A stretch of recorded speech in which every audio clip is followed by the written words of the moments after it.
শারদীয় দুর্গাপুজো উপলক্ষে আগামী বৃহস্পতিবার সরকারি ছুটির সিদ্ধান্ত আগে জানানো হয়েছে। এবার বৃহস্পতিবারের ছুটিতে বেসরকারি অফিসও বন্ধ থাকছে। জনপ্রশাসন মন্ত্রণালয় প্রজ্ঞাপন জারি করে আনুষ্ঠানিকভাবে এই সাধারণ ছুটির ঘোষণা দিয়েছে। এর ফলে পুজোর ছুটি ও সাপ্তাহিক ছুটি মিলিয়ে বৃহস্পতিবার থেকে রবিবার পর্যন্ত টানা 4 দিন ছুটি থাকছে।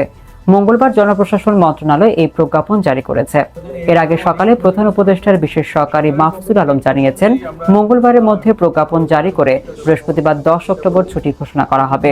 মাহফুজুল আলম আরও বলেন, হিন্দু সম্প্রদায়ের পক্ষ থেকে যে নিরাপত্তাহীনতা নিয়ে অভিযোগ করা হচ্ছে সে বিষয়ে যত দ্রুত সম্ভব ব্যবস্থা গ্রহণ করা হবে এবং ক্ষতিগ্রস্ত পরিবারগুলোকে আর্থিক সহায়তা প্রদান করা হবে। যারা ক্ষতিগ্রস্ত পরিবার আছে ওই পরিবারের কাছে প্রধান উপদেষ্টার জনকল্যাণ তহবিল থেকে আমরা সহযোগিতার জন্য আমরা চেষ্টা করব। যারা ক্ষতিগ্রস্ত পরিবার আছেন ক্ষতিগ্রস্ত পরিবারগুলো এই সহযোগিতা পাবেন খুব শীঘ্রই।